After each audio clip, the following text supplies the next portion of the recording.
हा सध्या पाऊस महिना सुरू आहे. बाजरीची तीळ लावलेली भाकरी भोगीला खाल्ली जाते. का? ऋतूनुसार आहार आयुर्वेदात सांगितलेला आहे. ऋतू बदलला की आहार बदलला. आत्ताच गुळपोळी खायची आहे. गुळपोळी ही फक्त मकर संक्रांतीलाच, एरवी कधीही गुळपोळी केली जात नाही. हळदी गुळपोळी वाटप जे वाणांचं केलं जातं हे सगळं आरोग्यदायी असावं. त्याच्यात कचरड्याच्या प्लास्टिकच्या वस्तू वाटू नका, त्याच्यात साबणाच्या गोळ्या वाटू नका, त्याच्यात दातांच्या पावडरी वाटू नका. हे सगळे विषारी आहेत पदार्थ. दान सत्पात्री असावं, चांगल्या हेतूने द्यावं आणि आरोग्याचं दान असावं. तुम्ही देताय ना हे तुम्हाला लवकरात लवकर तुमचा नाश होत जावे असं सांगणार हे वाण जर असेल. हे सगळं केमिकल आहे, हे नको आहे असं आयुर्वेदात नाही सांगितलेलं. त्यामुळे जे वाटायचं असेल ते आरोग्यदायी वाण असावं. मग तुम्ही धान्य वाटा ना, तुम्ही हरभरा डाळ वाटा, नारळ वाटा, काय तुम्हाला जे दुसरं सुचेल ते वाटा. परवा व्हॉट्सअपवर एक मेसेज आलाय की आरोग्यदायी वाण 150 पदार्थांची लिस्ट आहे. लोणचं तयार करा, लोणचं वाटा. आम्ही एका वर्षी उठणं तयार केलं, उठणं वापरलं. एका वर्षी दंतमंजन तयार केलं, दंतमंजन वाटलं. एका वर्षी आम्ही पानपुटीची पानं लुटली. पानपुटी माहिती घावमारी पानं पुस्तकात ठेवली की त्याला कोंब येतात. गोव्याच्या पक्षी त्याला कोंबाचं पान मिळतात. पुस्तकात ठेवले की त्याला कोंब छान येतात. मुतखड्यावरचं सगळ्यात चांगलं औषध आहे. हे प्रत्येक घरात पाहिजे, पण नाहीच आहे कोणाच्या घरात. म्हणून आम्ही एका वर्षी आधी 2 वर्ष लागवड केली त्याची. पानं सगळी कापली आणि त्या पानांवर त्या औषधाचे गुणधर्म लिहिले. याची लागवड करा, कशी लागवड करायची ते लिहिलं. नंतर हे 10 ठिकाणी लावा. प्रसार प्रचार आरोग्याच्या बाबतीत याही पद्धतीने आपण केला पाहिजे. सुचेल ते करत जायचं. अन्नावरील संस्कार बिघडले की परिणाम बदलतो. कुकरवरचा भात आपण जेवायला सुरुवात केली आणि डायबिटीस वाढला असं माझं निरीक्षण आहे. काय होतंय? कुकरच्या भातामधला दोष काय? कुकरचा भात रक्तातील साखर वाढवतो आणि पेज काढून केलेला भात साखर वाढवत नाही. हे माझं ऑब्झर्वेशन. भात शिजल्यानंतर जी पेज, स्टार्च, कार्बोहायड्रेट जे तयार होतं हे सगळं त्याच्यातच राहतं कुकरमध्ये. आणि कोकणी पद्धतीने काय होतंय? पहिल्यांदा पाणी उकळवायचं, आधी रवळीत धुवून ठेवले. रवळी म्हणजे काय विचारू नका, रवळ्या मिळतच नाही. कारण रवळ्या वळणारी माणसंच गायब झाली, कारण त्यांचं कामच संपलं. ही सगळी बलुतेदारी आहे ना, एकमेकांवर अवलंबून आहे. प्रत्येकामध्ये प्रत्येकाचं वैशिष्ट्य आहे. प्रत्येकाला तेवढंच महत्व दिलेलं आहे. ते विषयांतर होईल. रवळीत धुतलेले तांदूळ आधी धुवून ठेवायचे. आधी का धुवून ठेवायचे? ते लवकर शिजावेत म्हणून. आता बासमती तांदूळ असे तिथे वर लिहिलेली असते सूचना, हे तांदूळ अगोदर 10 मिनिटं सोक इन वॉटर असं काहीतरी लिहिलेलं असतं. मग आपल्याला ते असं काहीतरी हे आमचीच पद्धत आहे. रवळीत धुवून ठेवायचे, त्याच्यातनं पाणी गळून जातं आणि मग हे पाणी मऊ झालेले तांदूळ जे पाण्याने मऊ झालेले असतात हे उकळत्या पाण्यात टाकले की ते टेम्परेचर त्या पाण्याचं आणखीन कमी होतं. थोडंसं जे 100 डिग्री सेंटीग्रेडला उकळणार आहे कमी होतं आणि नंतर मग ते एकदम रटामाटा उकळायला लागतं आणि हा तांदूळ फुलतो. आणि त्याच्यात एक असा डाव मारून बघितला, शिजला. शिजल्यानंतर काय करायचं? चाळणीवर ओतून टाकायचा. ती पेज असेल ती सगळी टाकून द्यायची. स्टार्च, चिकटपणा सगळा काढून टाकायचा आणि उरलेला जो भात असेल फळफळीत मोकळा भात पचायला एकदम हलका होतो. हा भात पोटाला सुद्धा हलका बनवतो. चिकट भात पोटात गेला की पोटाला चिकटा तयार होतो. कुकर मधला भात तुम्ही काढून बघा, ढिकवायच्या ढिकळ तयार होणार. आणि तुम्ही मोकळा भात घ्या, पेज काढून केलेला भात, शीत अशी अक्षरशः असे पसरून जातात, अपक्ष मिळतात सगळे, असे फुटी जातात. त्यामुळे असा भात जेवायचा जो मोकळा आहे. ह्याचं टेम्परेचर इथे दाखवलंय 250 डिग्री फॅरनहाइट. 212 डिग्री फॅरनहाइट पासून 250 डिग्री फॅरनहाइट पर्यंत अंडर प्रेशर 15 मिनिटं तो भात आतमध्ये उकळत्या पाण्यात राहतो. जिवंत राहील, भात मरतो. आणि जर मेलेला भात आम्ही खाल्ला तर आम्हाला तो कसा जगवणार? साधा प्रश्न आहे. या कुकरमध्ये एवढ्या टेम्परेचरला कुठचाही जीव जिवंत राहत नाही. हा भात ऑटोक्लेव्ह होतो. ऑटोक्लेव्ह हा शब्द मॉडर्न मेडिसिन मधला आहे. जंतू नाश करण्यासाठी आमचे जे कपडे असतात ऑपरेशन थिएटर मधले हे सगळे ऑटोक्लेव्ह केले जातात. ऑटोक्लेव्ह म्हणजे नथिंग बट कुकर. हे सगळे कुकरमध्ये घालायचे आणि 4 शिट्या काढायच्या म्हणजे सगळे कपडे ऑटोक्लेव्ह झाले, जंतूंचा नाश झाला. आतमध्ये जे काही शिस्त आहे यामध्ये जे काही जंतू आहे, जे उपकारक जंतू आहेत ते सगळे नाही का मरणार? एवढ्या टेम्परेचरला एकही जंतू जिवंत राहत नाही. म्हणून हा मेलेला मढ खातो आम्ही भातात सगळं. कुकरचा भात बंद करा. आमच्या घरात 18 वर्ष कुकरचा भात आम्ही तयार केलेला नाही. ते मी मुद्दाम सांगतोय कारण हा भात, कुकरचा भात 100% शुगर वाढवणार आहे. हा कुकरचा भात फक्त शुगर वाढवत नाहीये, ब्लड प्रेशर पण वाढवतो, संधिवात वाढवतो, सगळ्यात चिकटपणा वाढवतो, पोट सुटायला मदत करतो, डोळ्यांचे प्रॉब्लेम वाढवतो, कॅटरॅक्ट वाढवतो, केसांच्या समस्या, केसांचा कोंडा वाढवतो. हा सगळा कफ वाढवणारा आहे सगळा भात, चिकट आहे सगळा. पुढे भोजन मंत्र आहे, वदनी कवळ गीता नाम घ्या श्रीहरीच. शेवटचा शब्द जो आहे ना, जाणीजे यज्ञ कर्म. हे जे आम्ही जेवतोय हे लाईक यज्ञ कर्म. यज्ञामध्ये आहुती जी घातली जाते ती शुद्ध आणि सात्विकच असते. आणि सगळे यज्ञ सूर्यास्ताच्या अगोदर संपवायचे असतात. सगळे यज्ञ सूर्यास्ताच्या अगोदर. एकही चांगलं काम सूर्यास्तानंतर करत नाही आपण. सगळी शुभ कार्य सूर्यास्ताच्या अगोदर बरोबर मुहूर्तापर्यंतच आपल्याकडे मुहूर्त आहे. वास्तुशांत दिवसा उजेडी, गृहप्रवेश दिवसा उजेडी, बारसं दिवसा उजेडी, लग्न दिवसा उजेडी, सगळे दिवसा उजेडी करतोय आपण. सूर्याच्या साक्षीने करतो. आरोग्य भास्कराने, आरोग्य सूर्यावर अवलंबून. त्यामुळे यज्ञकर्म जे आहे हे देखील सूर्याच्या उष्णतेमध्ये संपलं पाहिजे. म्हणून जेवणाची वेळ सूर्योदय ते सूर्यास्त यामध्येच पाहिजे. म्हणून ते यज्ञकर्म या शब्दाला जास्त महत्व आहे. जेवणाचं जे पान वाढलेलं आहे, पहिला घास तुपाचाच पाहिजे, मध्ये मध्ये पाणी पाहिजे आणि शेवट ताकाने करायचं आणि त्यानंतर पान खायचं. हा क्रम आहे. सुरुवात गोड पदार्थाने, पहिला घास तुपाचा. तूप हे मधुर रसाचं सांगितलेलं, गोड सांगितलेलं. आज स्वीट डिश सगळ्यात शेवट घेतली जाते. इथे सत्यानाश आहे. स्वीट डिश जेवणानंतर, फळ जेवणानंतर, म्हणजे जे पचायला आहे ते सगळं जेवणानंतर. जो अग्नी तुमचा वाढलेला आहे त्यात अग्नीत आधी काहीतरी घालून घ्या. ते सगळं पहिल्यांदा जड पचणार आहे, ते पहिल्यांदा पचून जाईल. आम्ही तसं करतच नाही. सगळंच उलट चाललेलं आहे. मानवाच्या मूलभूत गरजा अन्न वस्त्र निवारा होत्या. चौथी गरज मोबाईल निर्माण केली, मी त्यालाही इन्क्लूड केला आतमध्ये. असू देत, येऊ देत. पण पाचवी गरज मात्र निश्चितपणे नाही. औषधांशिवाय मला जगताच येत नाहीये ही भावना माझ्यात निर्माण केली आणि मला जगण्यासाठी काहीतरी डॉक्टर औषध द्या असं सांगायला अगतिक फोन जेव्हा येताना तेव्हा क्यू करायची. औषध हे जगण्याचं साधन नाहीये. आम्हाला साध्यच कळत नाही कशासाठी जगायचं. आयुष्यावर दोनच गोष्टी काळजी करायच्या. एक नियमितपणे श्वास आणि नियमितपणे आहार. नियंत्रितपणे श्वास, नियंत्रितपणे आहार. श्वास कसा घ्यायचा योगशास्त्र शिकवेल आणि आहार कसा घ्यायचा आयुर्वेद शिकवेल. जागतिक योग दिन साजरा झाला, लवकरच जागतिक आयुर्वेद दिन सुद्धा येईल अशी अपेक्षा. अच्छे दिन आने वाले आहे असं म्हणतात. बघू त्यांच्यापर्यंत मेसेज कधी कसा पोहोचतो. आहाराची योग्य वेळ कोणती, हा एक श्लोक अत्यंत महत्वाचा मला वाटतो. या श्लोकामध्ये हा श्लोक जो घेतलाय हा इथे एक रेफरन्स मी मला मुद्दाम दाखवतो. अष्टांग संग्रह सूत्रस्थान 11वा अध्याय 63वा श्लोक आहे. या श्लोकामध्ये काय सांगितलंय, प्रातराशी तू अजीर्णे अपि सायमाशो न दुष्यती, अजीर्णे सायमाशी तू प्रातराशी दुष्यती. संस्कृत जाऊ दे खड्ड्यात. आता आपल्याला संस्कृत दोन शब्द फक्त लक्षात घ्या. जेवायच्या वेळा सांगितले त्याच्यात, प्रात आणि सायम. प्रात म्हणजे कधी सकाळी आणि सायम म्हणजे कधी संध्याकाळी. जेवायच्या वेळा दोनच सांगितल्या, सकाळ आणि संध्याकाळ. इथे दुपारी आणि रात्री असं काही शब्द वापरले. संस्कृत मध्ये काय दुपारला शब्द नाहीये. तेव्हा जेवणाच्या वेळा सकाळ आणि संध्याकाळ अशाच होत्या आणि तेव्हा रोग कमी होते. आता रोग वाढत गेले कारण आम्ही जेवणाच्याच वेळा बदलल्या आणि अन्न पचवायला आम्ही वेळ देत नाहीये. हे रोगाचं सगळ्यात पहिलं कारण. रोग जंतू हे कारण नाहीये. आज रोग जंतूमुळे होणारे आजार जे आहेत ना असे हाताच्या बोटांवर मोजता येतील. पायाची बोट सुद्धा नको, एवढे हाताच्या बोटावर मोजता येतील. पण रोग जंतूंशिवाय होणारे आजार वाढलेले आहेत. त्याचं कारण एकच, आम्ही जेवणाची वेळ बदलून टाकली. आहार केव्हा घ्यावा, भूक असेल तेव्हा घ्यावा. किती घ्यावा, भूक असेल तेवढा. वजनी प्रमाणात जेवतो आम्ही, ताकदी घेऊन जेवायला बसतो. पण आजचे जे चार्ट्स आहेत हे वजनी प्रमाणात दिलेले आहे. म्हणजे एखादा अतिथी आला त्याचं वजन पहिल्यांदा करायचं. 70 किलोचा आहेस ना, तुला एवढं एवढं एवढं एवढंच विवेकरच नाही देखील कॅलरी चार्ट प्रमाणे तुझं एवढं. असं नाहीये ना.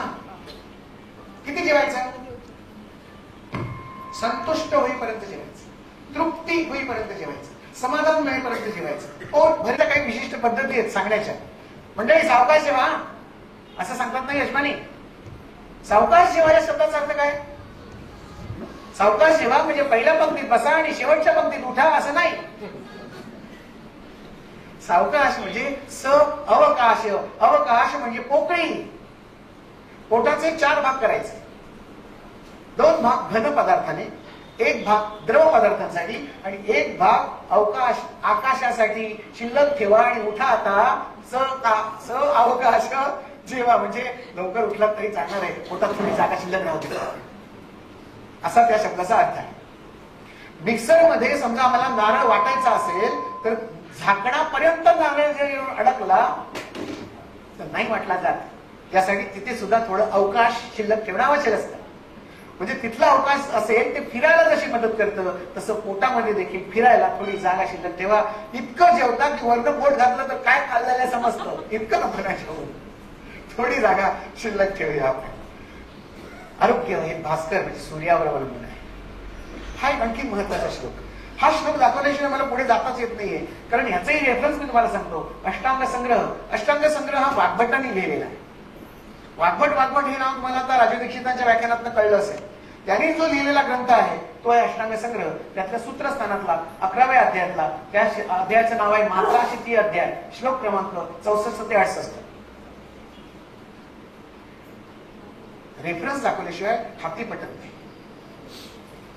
आपल्या डॉक्टरना काही फिकाफिकी करतात. माझ्या कानावर आलेल्या गोष्टी मी काही कोट करतो, काही वाटेल ते सांगतात. हो, मी सगळं विथ रेफरन्स टू टेक्स्ट सांगतो. मी जे सांगतोय हे सगळं आयुर्वेदाच्या ग्रंथांमध्ये जे लिहिलेलं आहे तेच सांगतोय. काय लिहिलंय? संस्कृत मध्ये सुंदर श्लोक लिहिलाय. दिवस आणि रात्रीचा शरीरावर होणारा परिणाम, जेवण्याचा परिणाम सांगितला. संस्कृत मधला श्लोक आहे. इथे दिवा शब्द दिवस आणि इथे दुसरा शब्द आहे रात्रवतू हृदयम्लाने. मी 2 पॅरेग्राफ करणार आहे याचे. याचे मी मराठी रूपांतर आणि याचं मराठी रूपांतर मी तुम्हाला आता दाखवतो. दिवसा प्राण्यांचं हृदय म्हणजे आशय, आतडं म्हणूया आपण, विकसित अवस्थेत डायलेटेड असतं सूर्याच्या उष्णतेमुळे, क्रियाशील असतं. दिवसा कमळ जसं फुललेल्या अवस्थेत असतं तसं भगवान सूर्यनारायणांच्या उष्णतेमुळे, प्रकाशामुळे प्राण्यांचं सगळं हृदय म्हणजे संपूर्ण शरीर विकसित अवस्थेत थोडस डायलेटेड असतं. त्यामुळे शरीरामध्ये गती असते आणि व्यवस्थित संचार होत असतो, संचलन होत असतं रसरक्त खाल्लेल्या अन्नाचं, आणि त्यामुळे स्रोतस शुद्ध राहतात. अशा मस्त आणि शुद्ध स्रोतसांमध्ये जर एखादा पोषकांश आला, अन्नरस, तर तो दूषित होत नाही, कारण आधी सगळं शुद्ध आहे. जसं शुद्ध दुधामध्ये चांगलं दूध मिसळलं तर नुकसान होत नाही. आधीचं दूध घेतलेलं आहे एका गवळ्याकडचं आणि दुसऱ्या गवळ्याकडचं दूध आणलं आणि त्या दुधामध्ये ओतलं, दूध नासणार नाहीये. पण आधीच्या गवळ्याने घेतलेलं दूध तापवलेलं आणि ते नासलेलं आहे. या नासलेल्या दुधात जर तुम्ही चांगलं दूध ओतलं तर काय होईल? सगळंच दूध नासणार आहे. ते पुढच्या श्लोकामध्ये सांगितलं आहे.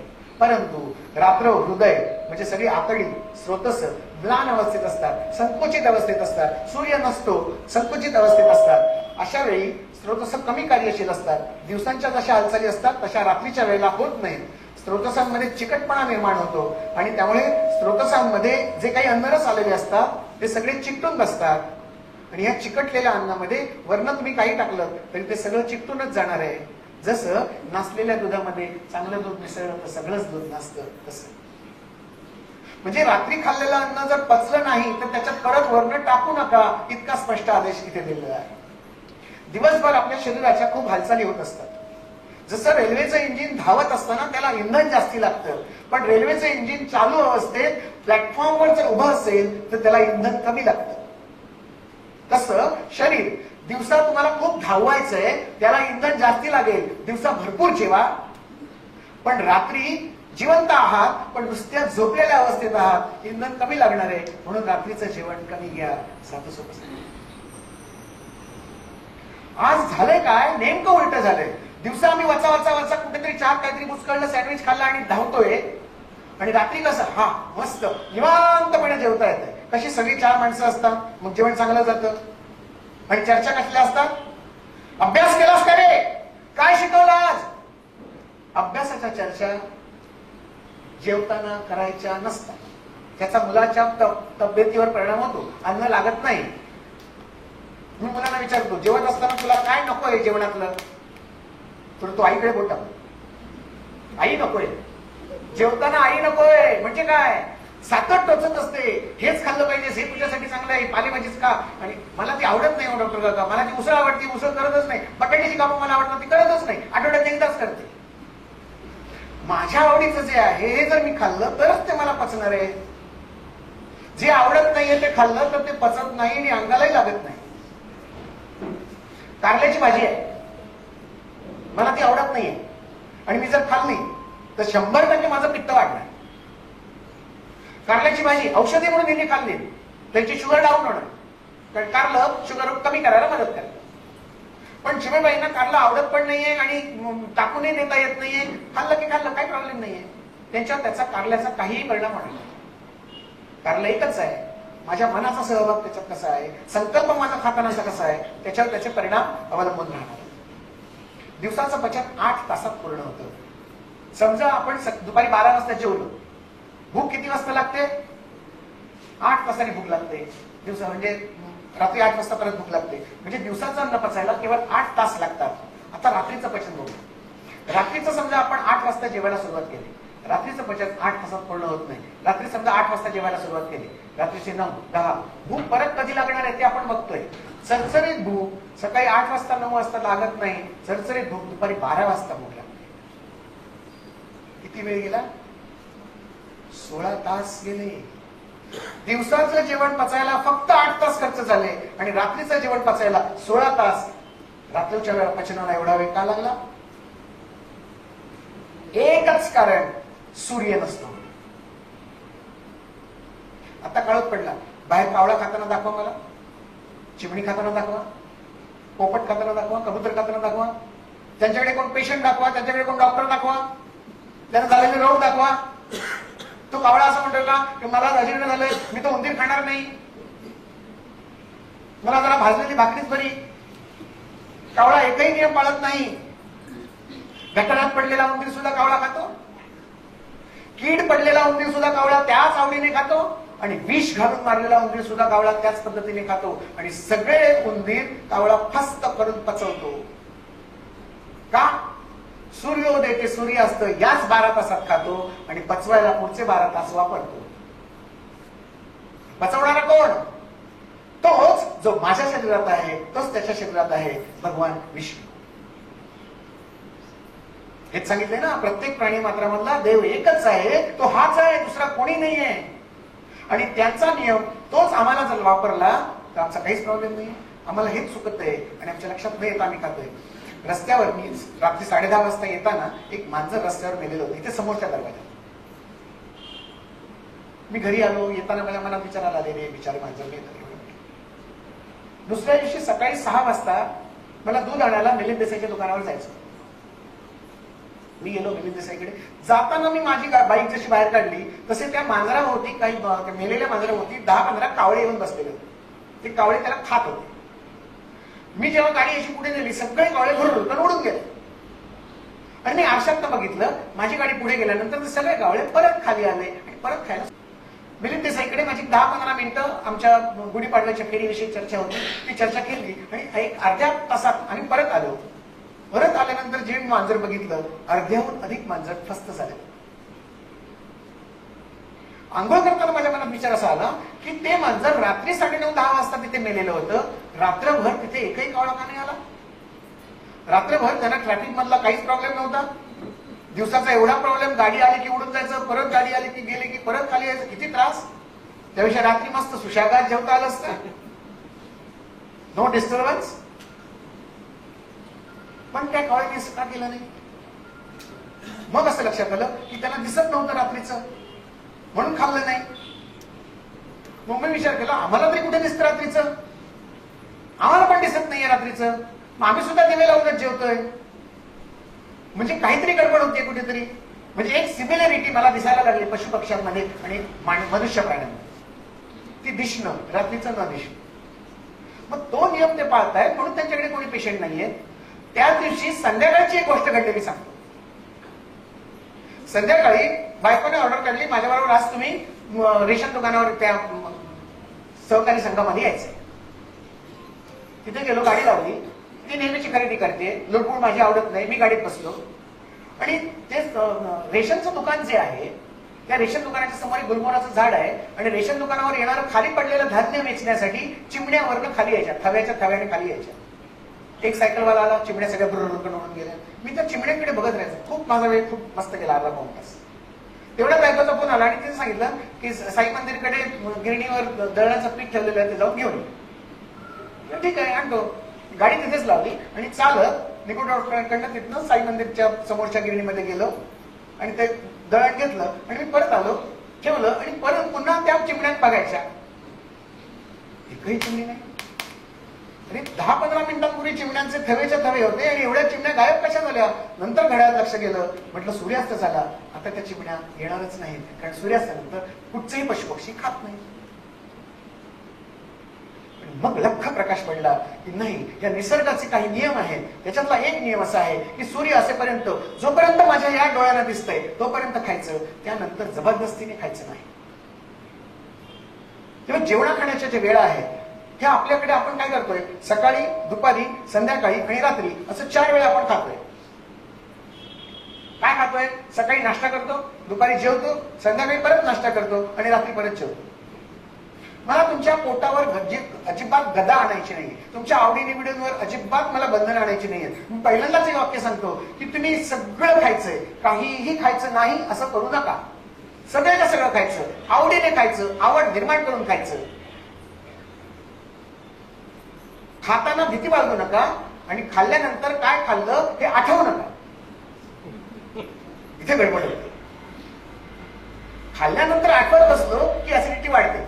गास तो खाल्ला मी वडा, मला माहिती होतं मागच्या वेळेला मी समोसा खाल्ल्यानंतर ती तिखट जळजळ नाही, मला कशाला मी खाल्ला. मोह सोडवत नाही, याला म्हणतात माया. या मायेतला समोसा जो आहे तो माया जिथे सोडणार तिथे सोडून या. तुम्ही सोडून द्या. घरी येऊन सांगू नका बायकोला मी समोसा खाऊन आलोय.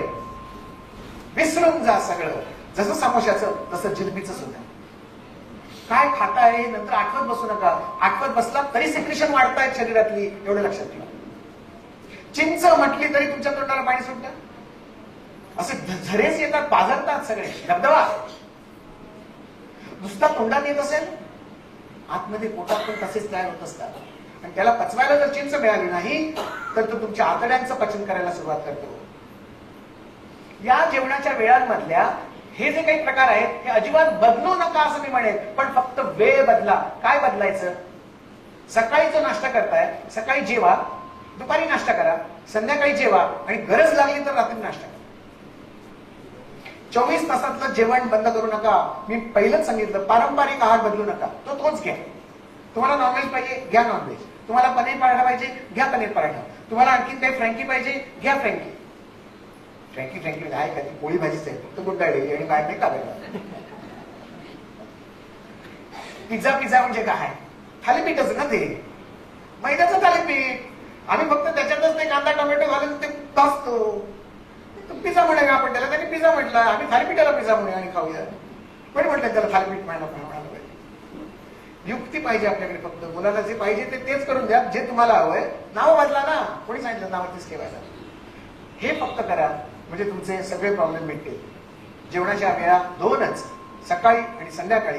संध्याकाळचं जेवण हे 7:30 पर्यंत संपलंच पाहिजे. आजचं सोडून द्या.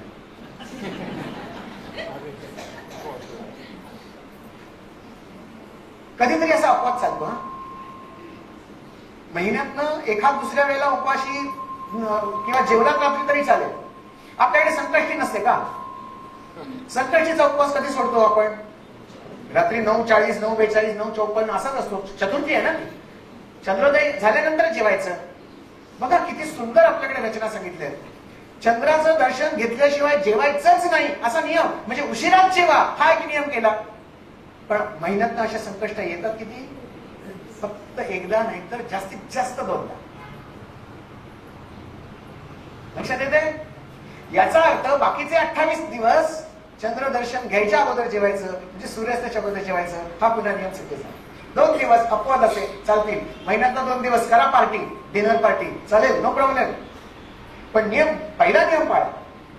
जेवण संध्याकाळी सूर्यास्ताच्या संपलंच पाहिजे. मी गेली 18 वर्ष हा नियम पाळतोय आणि त्याचा माझ्या आरोग्यावर झालेला परिणाम अतिशय चांगला परिणाम मी तुम्हाला सांगतो. मला प्रचंड डोकं दुखायचं, थोडंफार दिलंय देवाने, त्यामुळे दुखतं कधीतरी, दुखायचं.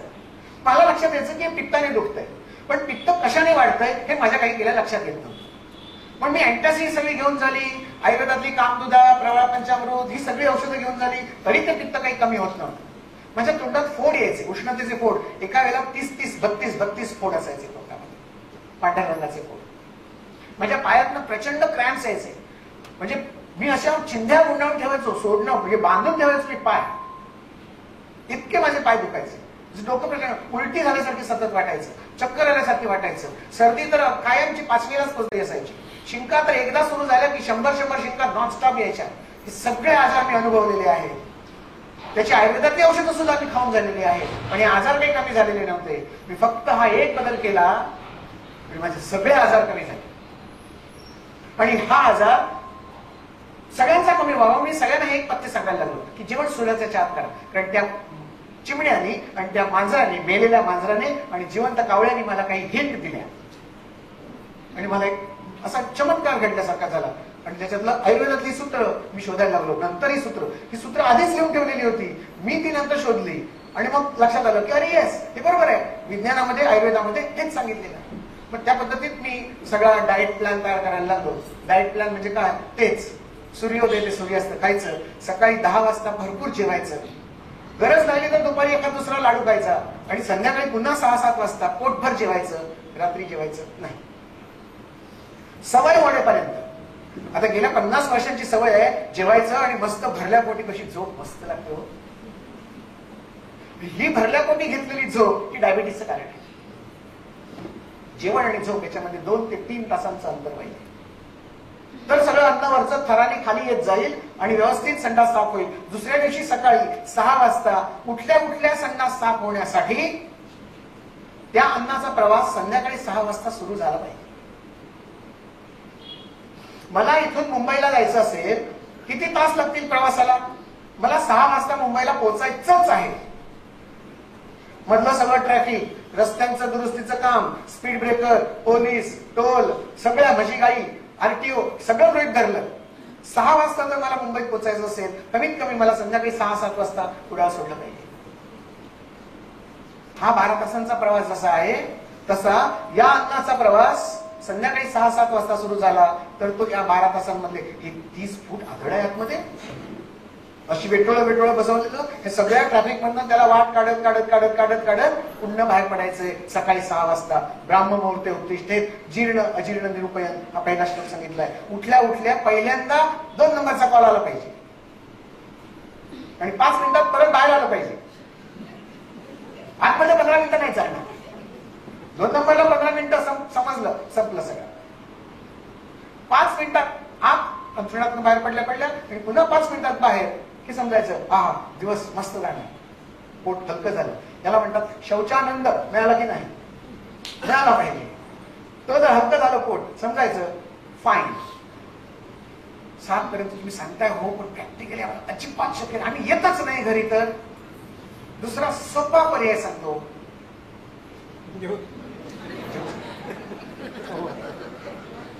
सोपा पर्याय जेवणच बंद करा. किंवा भूक सहन होत नसेल, डबा घेऊन जा बरोबर, आणि जिथे असाल तिथे 6-7 वाजता खाऊन घ्या. जेवणाच्या वेळातूनच तुमच्यासाठी सूर्य परत येणार नाही. तुम्ही घरी किती वाजता? बरं, तुम्हाला एक प्रश्न विचारतो, तुम्ही जे काही उद्योगधंदे आणि पैसे मिळवता हे कोणासाठी मिळवता? स्वतःसाठी नाहीये, पोटासाठी अजिबात नाहीये. प्रामाणिकपणे इथे विचार करा आणि सांगा, मला उत्तर द्या. तुम्ही पैसे डॉक्टरांसाठी मिळवताय. मला जर कधी अटॅक आला आणि जर लागले 5 लाख पेटीएम मधून देण्यासाठी, माझ्याकडे नकोत का? म्हणून मी माझी सेव्हिंग करतोय. म्हणजे तुम्ही जे काही सगळे उद्योग आणि पोटाला पीळ मारून जे काही पैसे वाचवताय ते कोणाला देताय? डॉक्टरला देणार आहात. नको, यापासून पुढे डॉक्टरांची काळजी तुम्ही करू नका. पैसे स्वतःसाठी मिळवायचे, स्वतःसाठी संपवून टाकायचे. अशी एक म्हण जुनी माणसं सांगतात की पुढच्या पिढीला बसण्याचा पाठ द्यायचा, पण जेवणाचा ताट द्यायचं नाही. म्हणजे काय? त्याचं तयारी मिळवून खावं, मी तुला बाकीची तयारी करून देतो. म्हणजे जे आहे प्रॉव्हिडंट फंड माझा मी संपवून टाकायचा, शिल्लक ठेवायचा नाही पुढच्या पिढीला. नाहीतर पुढची पिढी ऐदी होते, ऐशाराणी होते आणि तिथे चिकन चालू असतो. एक साधे सोपे नियम जाता जाता आठवलं ते सांगितलंय, जेवूच नका. मालवणी भाषेत म्हण आहे, 7च्या आत घरात, दिव्यात वा तोंडात हात. म्हणजे जेव्हा देवाकडे देवाबत्ती करायची असताना तेव्हा आधी ओटोबा मग विठोबा हे लक्षात ठेवा. आधी जेवायचं आणि मग देवाकडे दिवा लावायला जायचं. दिवाबत्तीच्या वेळेला तुम्ही जेवायला कसं सांगता? मी नाही, त्याच्या अगोदर जेवायला सांगतो. दिवाबत्ती ही काळोख सांज वेळेला दिवा लावायचा असतो. मी सूर्यास्त झाल्यानंतर लगेच जेवा म्हणून सांगतोय आणि मध्ये अर्धा पाऊण तास जाऊ देत आणि मग काळोख. संधी प्रकाश नावाचा काहीतरी वेळ असतो ना, हा सगळ्यात मोस्ट इन्फेक्शियस हा पार्ट आहे, संधी काल. यामध्ये सगळ्यात मोठे जीवजंतू वातावरणात पसरत असतात. याच काळामध्ये वनस्पतींचं श्वसन बदलत असतं. आम्हाला इयत्ता 6 मध्ये असं शिकवलं की वनस्पती सूर्योदय आणि सूर्यास्ताला श्वसनाच्या पद्धती बदलतात. सूर्योदयाला वनस्पती ऑक्सिजन सोडतात, कार्बन डायऑक्साईड घ्यायला सुरुवात करतात. दिवसभर वनस्पती कार्बन डायऑक्साईड शोषून घेतात आणि सूर्यास्ताला पुन्हा ऑक्सिजन घ्यायला सुरुवात करतात आणि कार्बन डायऑक्साईड बाहेर सोडून देतात. आणि हे जे श्वसन बदलतं त्यामुळे वातावरण सगळं दूषित झालेलं असतं. म्हणून घराबाहेर न्यायचं नसतं मुलांना. पिंपळा खाचून हाणू नको ते का, संबंध असा त्याच्यावर. खायचा संबंध मुली त्या झाडापासून आल्यानंतर ते कशी खेपऱ्या काय असं करतात, तो झपाटता. अरे तिथल्या वातावरणातलं ऑक्सिजन लेवल कमी झालेली. एवढ्या मोठ्या वटवृक्षाने जर तिथला ऑक्सिजन सगळा शोषून घेतला तर वातावरणातलं ऑक्सिजनचं प्रमाण कमी असणार ना. आणि ऑक्सिजनचं प्रमाण कमी असलं तर ज्याला घुसमट होतीये, ज्याला श्वासाचा आजार आहे, त्याला खेपर नाही येणार. आणि मला हे कळत नाहीये की रात्रभर वनस्पतींनी ऑक्सिजन शोषून घेतलेला आहे आणि सकाळी जेव्हा मॉर्निंग वॉकला तुम्ही जाता तेव्हा वातावरणातला ऑक्सिजनचं प्रमाण वाढलेलं असेल की कमी झालेलं असेल? कमी झालेलं असणार. मग कमी झालेल्या वातावरणामध्ये तुम्हाला चांगला ऑक्सिजन मिळणारच कसा? मग मॉर्निंग वॉक ही पद्धत भारतीय नाहीच आहे. आमच्याकडे काय सांगितलंय? शतपावली घाला असं सांगितलं. फिरा, पाय मोकळे करा. कुठे? संध्याकाळच्या वेळेला फिरा. संध्याकाळच्या वेळेला ऑक्सिजनचं प्रमाण सगळ्यात जास्त असतं. संध्याकाळनंतर ते बदलत जाते ना.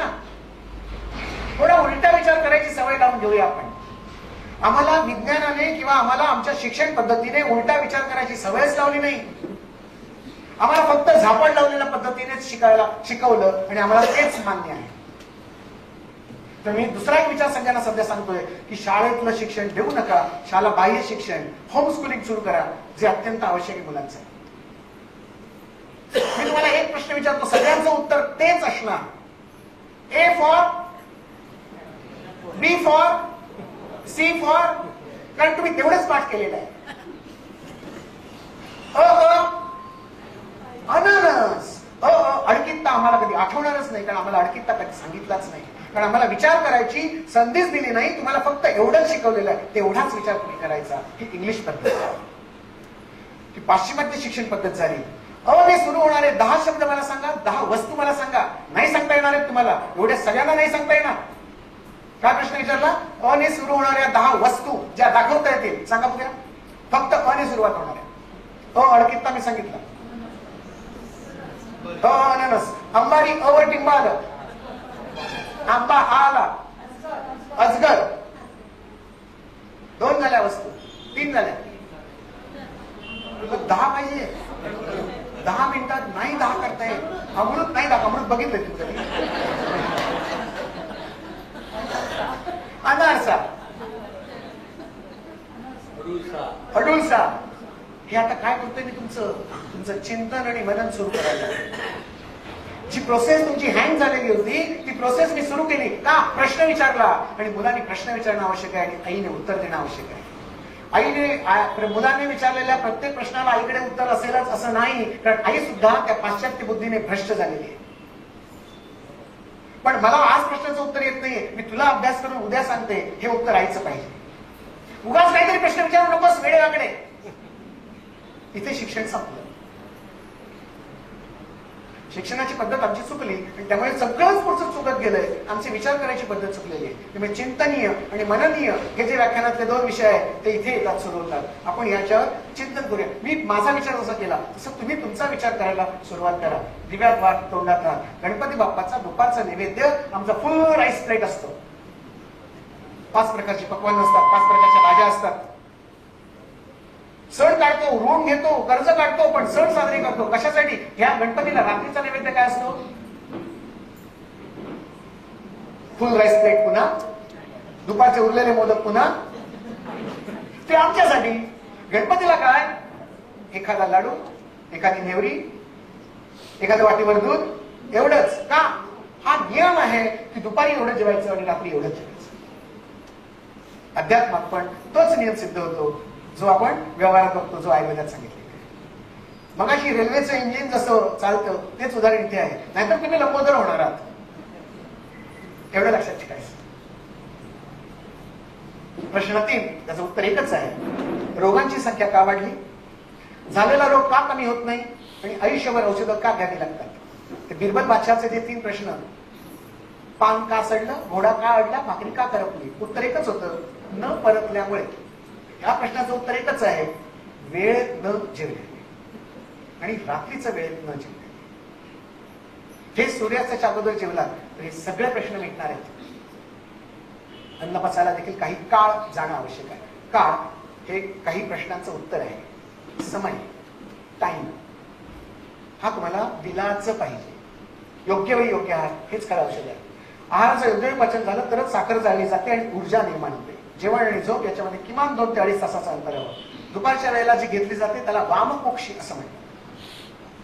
हो डॉक्टर, वामकुक्षी सांगितले, आम्ही दुपारी झोपतो. दुपारी झोपायचा नियम कसा आहे तो सांगतो. वाम म्हणजे डावी. डाव्या कुशीवर झोपायचंय का? डावी नाकपुडी बंद होण्यासाठी.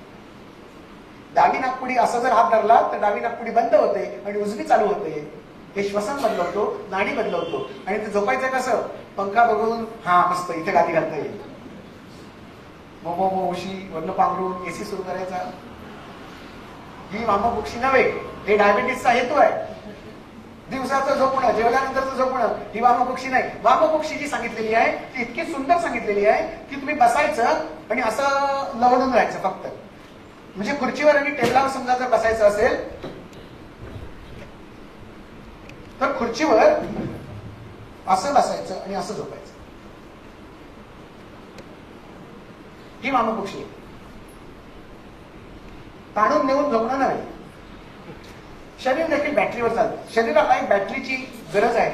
शरीर एका मोठ्या एनर्जीवर चाललेलं आहे आणि सूर्य असेपर्यंत हे चार्जिंग असतं. सूर्योदय सुरू झाला की आपल्या शरीराची बॅटरी चार्ज व्हायला सुरुवात होते ऑटोमॅटिकली. ही सोलर पॅनेल्स आहेत. जस्ट इमॅजिन, कल्पना करा फक्त. आणि ह्या सोलर पॅनेलने माझ्या शरीरातील बॅटरी चार्ज होते. ही बॅटरी चार्ज झालेली बॅटरी किती वाजता चार्जिंग संपेल? सूर्यास्ताला संपेल. आणि त्याच्यानंतर ही बॅटरी बॅकअप वर जाईल. आता या बॅकअप वर काय काय कामं करायची आहेत शरीराला?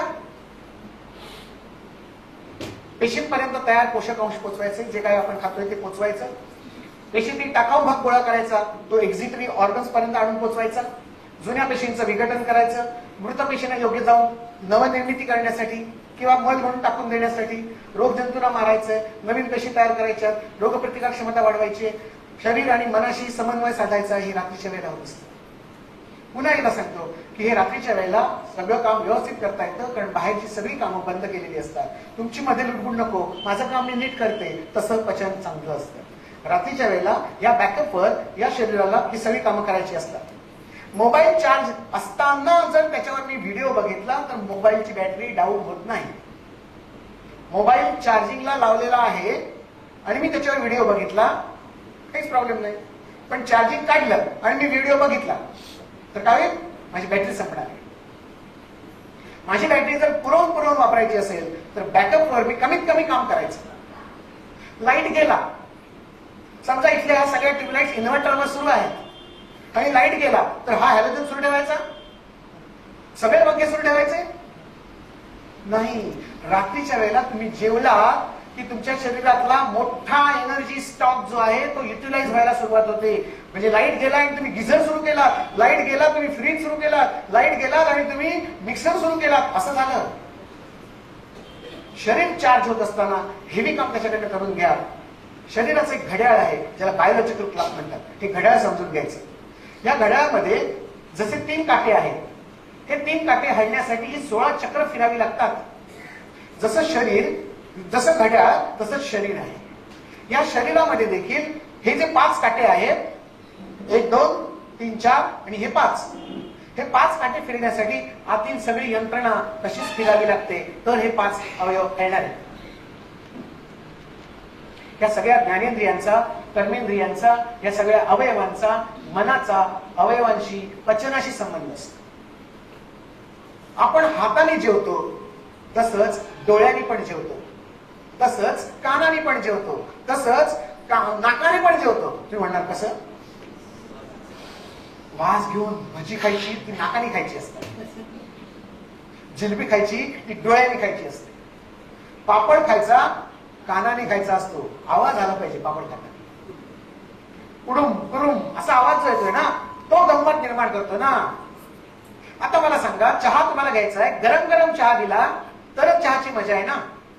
गार ढोक चहा ज्याच्यावर साई आलेली आहे, हा चहा आहे की सर्वत आहे असं तुम्ही म्हणणार, म्हणजे चहाचा आनंद संपून जाईल. आता मला एका प्रश्नाचं उत्तर द्या जे देवेकर दातारशी संबंधित आहे, देवेकर दीक्षितशी संबंधित आहे. हे मी सांगतोय सगळं पंच ज्ञानेंद्रियांच्या अनुभूती घेत आपण जेवतो. हाच पापड 4 दिवस झाले तळून ठेवलेला आहे. हा चहा 2 तासापूर्वी केलेला आहे. कॅलरीज बदलतील का? 2 तासापूर्वी केलेला चहा, 2 तासापूर्वी तळलेला पापड जो मऊ झालाय आणि 2 तासानंतर मी खातो, कॅलरीज कमी नाहीयेत त्यातल्या, कॅलरीज तेवढ्याच असतील, पण आनंद संपलेला असेल. मला कॅलरीज मिळवायचे आहे की आनंद मिळवायचा आहे, समाधान मिळवायचं आहे की फक्त माझी फिगर मेंटेन करायची? महत्वाचा प्रश्न इथेच निर्माण. मला जेवून समाधान, नुसतं समाधान होऊन चालणार आहे का? त्याच्यातनं निर्माण झाली पाहिजे ऊर्जा, चैतन्य, एनर्जी, जी माझ्या कामांसाठी मला वापरायची, माझ्या बुद्धीसाठी द्यायची, कर्मेंद्रियांसाठी द्यायची, ज्ञानेंद्रियांसाठी द्यायची, त्यांच्याकडनं घ्यायचं आणि परत त्यांनाच द्यायचं. एका हाताने घ्यायचं, दुसऱ्या हाताने द्यायचा, ऐसा अससी उदार असं तुकाराम महाराज म्हणतात. तसा हा रोकडा व्यवहार आहे. अन्न आपल्याकडनं घेतलं जातं, आपण अन्न आत देतो, या अन्नाचं रूपांतर आपले अवयव करतात एनर्जी तयार करण्यासाठी. ती एनर्जी परत आपल्याला देतात आणि ही एनर्जी आपण पुन्हा पुरवून सगळ्या अवयवांना देऊन टाकायची. मी समजा जेवलोय, माझा सगळा रक्तपुरवठा माझ्या पोटाकडे आलेला असेल का? माझं पचन सुधारलं पाहिजे म्हणून माझे हात आणि पाय आणि डोकं असं म्हणतं की पोटाला रक्ताची गरज आहे ना, तिथे जाऊ देत रक्त. मी समजा धावलो जोरात, तर माझं सगळं रक्त डोक्यातलं, हातातलं, पोटातलं पायाकडे जाईल. कोण पाठवतं? आत्मा पाठवतो. पायाकडे कशासाठी? धावला, त्यामुळे पायाला रक्ताची गरज लागली, माझे सगळे अवयव त्याला मदत करतात. हा शेजार धर्म शरीरा इतका दुसरीकडे कुठेही नाही. ज्याला जिथे गरज लागते तिथे ते दिलं जातं आणि याचं नियंत्रण आत्मा करत असतो.